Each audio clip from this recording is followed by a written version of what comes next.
सम्माननीय अध्यक्ष जी, पूरी चर्चा पर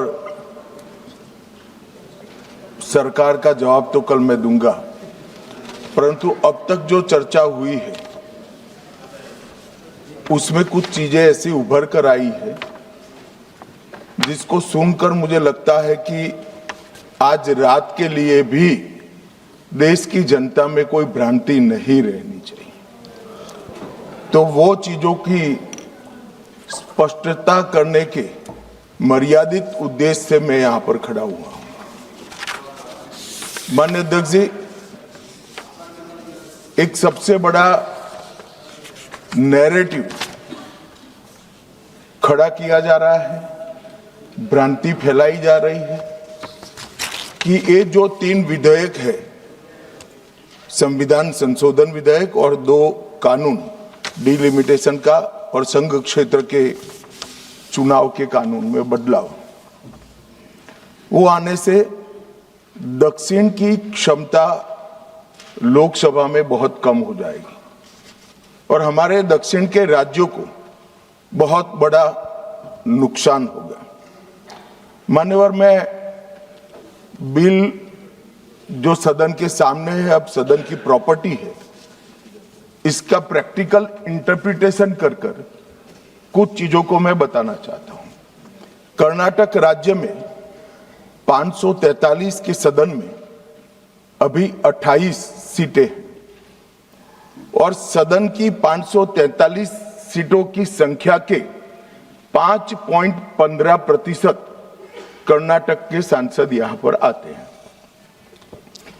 ये बिल पारित होने के बाद, संविधान संशोधन होने के बाद कर्नाटक की संख्या हो जाएगी 28 से बढ़कर 42 और प्रतिशत लोकसभा में 816 में हो जाएगा 5.14।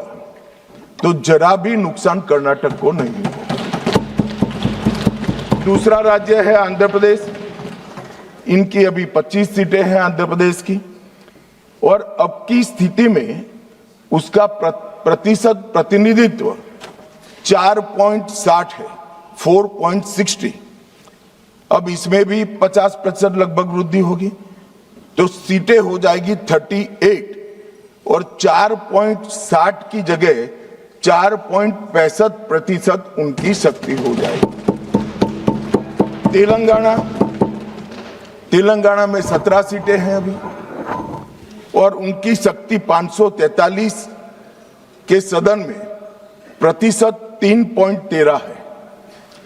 अब उसमें 50% की वृद्धि होगी और सीटें हो जाएगी 26 और 3.13 की जगह 3.18% उनकी क्षमता होगी। तमिलनाडु, इतने सारे लोग काले कपड़े पहनकर आए हैं, मैं तमिलनाडु की जनता को भी आश्वस्त करना चाहता हूं कि आपकी शक्ति कम नहीं होगी, बढ़ रही है। मान्यवर, अभी 39 सांसद तमिलनाडु राज्य से चुनकर यहां आते हैं और 543 के सदन में उसके प्रतिशत है 7.18%, 7.18%। और अब 50% वृद्धि के बाद सांसद लगभग हो जाएंगे 59 और इनकी नए सदन में 816 के सदन में प्रतिशत में संख्या हो जाएगी 7.23। मैं फिर से एक बार रिपीट करना चाहता हूं, अभी तमिलनाडु की सदन में प्रतिशत स्ट्रेंथ 7.18% है, वो बढ़कर हो जाएगी 7.23। तो तमिलनाडु को भी कोई नुकसान नहीं। केरला में 20 सांसद हैं, 3.68% इनका स्ट्रेंथ है, 20 की जगह 30 सांसद होंगे और 3.68 की जगह होगा 3.67। अब कुल मिलाकर दक्षिण का जो पूरा नैरेटिव बनाया जाता है उसको अगर हम सोचते हैं तो अभी 543 सीटों में जो आपके द्वारा बनाया गया है उसमें 129 सांसद इस सदन में बैठते हैं। मान्यवर, लगभग 23.76% दक्षिण के सांसदों का यहाँ शक्ति है। अब 50% वृद्धि होने के बाद 129 की जगह 195 सांसद बैठेंगे और उनकी शक्ति 23.97% मतलब 24% होगी। तो शक्ति बढ़ नहीं रही है, कम नहीं हो रही है, बढ़ रही है। तो कृपया कोई भी एक मिनट मेरा समाप्त तो होने दीजिए, समाप्त तो होने दीजिए। अरे पर समाप्त तो होने दीजिए। अरे पर बीच में कैसे करेंगे आप? मैं अभी बैठ जाइए, उसका भी जवाब देता हूं। आपको जवाब चाहिए ना, देता हूं। मान्यवर, कृपया ये बिल के जो इंटरप्रिटेशन है इसको अधिकृत रूप से बिल को पायलट करने वाले मंत्री के रूप में मैं इस सदन के सामने रख रहा हूं। मैं मेरी जिम्मेदारी समझ रहा हूं। जो भ्रांति फैला रहे हैं वो शायद न समझते हैं, तो उसके लिए मेरा कोई टिप्पणी नहीं है। मान्यवर वेणुगोपाल जी कह रहे हैं कि किसने कहा? मैं अमित शाह भारत का गृह मंत्री कह रहा हूं जो इस बिल को पायलट किया। दूसरी बात, सुनिए ना, बिल में कहां है और कहां से ड्रॉ कर मैं आंकड़े निकालता हूं। मैं कल उनको जब डिटेल जवाब दूंगा तब बता दूंगा, मगर वो सुनने के लिए बैठे वॉकआउट न कर जाए।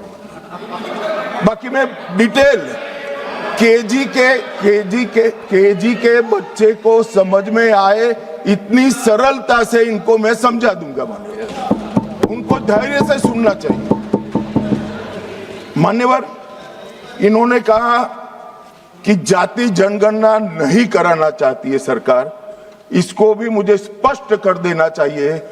सरकार की कैबिनेट ने नरेंद्र मोदी जी के नेतृत्व में जाति जनगणना करने का निर्णय कर लिया है।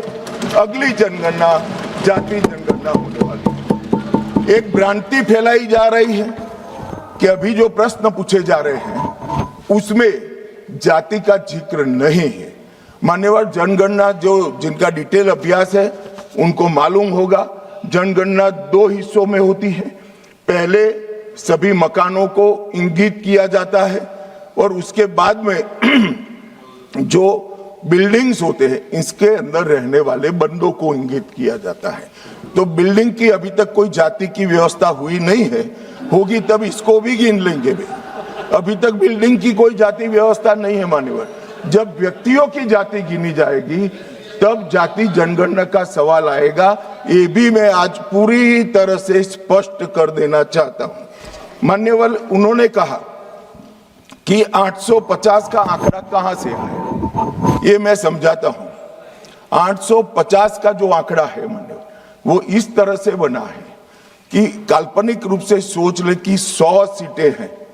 अगर 33% माताओं को, मातृशक्ति को आरक्षण देना है तो उसमें 50% बढ़ाते हैं तो सीटें होती है 150, और 150 जब होती है इसका 33% करते हैं तो 100 सीटें ऑटोमेटिकली हो जाती हैं। जो 543 सदस्य बैठे हैं इसमें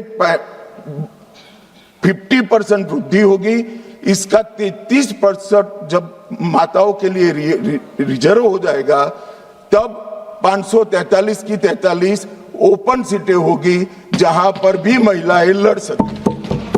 तो ये 50% इस तरह से आया है। और 850 है वो राउंड ऑफ फिगर है।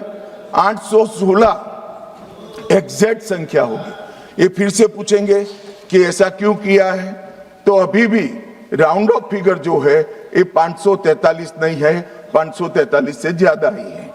अब उन्होंने कहा कि वृद्धि कैसे करोगे? आप 550 इतना तो समझ जाएंगे भाई। मैं केजी कहा तो तुम 7 अर्थ में केजी की तरह करने लगे।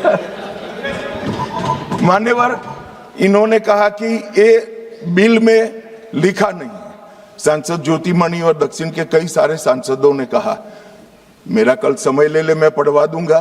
वैसे समय लेने की जरूरत भी नहीं है। कल मैं सदन के सामने ये डिटेल पूरा देश समझ पाए इस तरह से समझा दूंगा। मान्यवर, डीलिमिटेशन कमीशन का जिक्र आया कि डीलिमिटेशन कमीशन में आप आपके लोग बिठा दोगे, ये करोगे, वो करोगे। तो मैं माननीय सदस्य प्रियंका जी को कहना चाहता हूं, हमने डीलिमिटेशन कमीशन एक्ट के अंदर कोई बदलाव नहीं किया है। फुल स्टॉप कोमा में आपका डीलिमिटेशन कमीशन एक्ट को हमने रिपीट किया है। अगर आपने उस वक्त मैनिपुलेशन किया है तो मैं इतना कह सकता हूं, आप कह रही हो कि इससे मैनिपुलेशन होगा, तो आपने अगर उस वक्त ये एक्ट का उपयोग कर कर मैनिपुलेशन किया होगा तो मैं इतना कर सकता हूं कि हम नहीं करेंगे और मैं कुछ नहीं कह सकता। मान्यवर, एक वाक्य आया कि तमिलनाडु बंगाल में चुनाव हो रहे हैं और ये नया एक्ट आ गया। मान्यवर,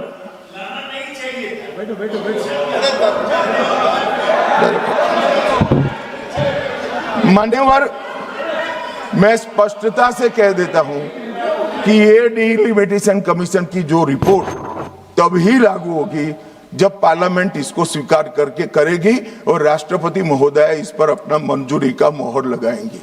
तो ये 2029 के पहले होने का सवाल नहीं है। 29 तक भी जो चुनाव होंगे वो सारे पुरानी सीटों पर ही होंगे, पुरानी व्यवस्था में होंगे। तो अखिलेश जी को भी डरने की जरूरत नहीं है। यहाँ 27 की बात करूं, यहाँ हालांकि वो जीतेंगे नहीं, वो अलग बात है, मगर डरने की जरूरत नहीं है। यहाँ पर कहा गया कि सत्ता बनाए रखने की लालसा में ला गया है। मान्यवर, ऐसा जो लोग कहते हैं कि कुछ नेता 130 करोड़ की आबादी के जनमत को मैनिपुलेट कर सकते हैं, वो हमारी शक्तियों के आकलन बहुत ज्यादा कर रहे हैं। हम तो उस बात में मानने वाले हैं, लोकतंत्र में सत्ता नागरिक के वोट से और नागरिक के दिमाग से ही तय होती है। राजनेता, राजनीतिक पार्टियां नहीं कर सकती। 130 करोड़ का जनमत कौन मैनिपुलेट कर सकता है ऐसा? और अगर कर पाते तो हम तो जीतते ही नहीं। आप सत्ता में बैठे थे, हम कैसे जीतते? मान्यवर, इमरजेंसी डालने के बाद भी जनमत मैनिपुलेट नहीं होता है। इस देश का इतिहास है। और जहां तक लोकतंत्र को खत्म करने की बात करी है, मैं भारतीय जनता पार्टी के कार्यकर्ता के नाते, इस सदन में एक सांसद के नाते कहता हूं, किसी की भी ताकत नहीं है इस देश से लोकतंत्र को खत्म करने की। जिन्होंने प्रयास किए हैं इमरजेंसी के वक्त, जनता ने उनको खत्म कर दिया था, लोकतंत्र को कुछ नहीं हुआ। और मान्यवर, लोकतंत्र इस तरह से खत्म नहीं है।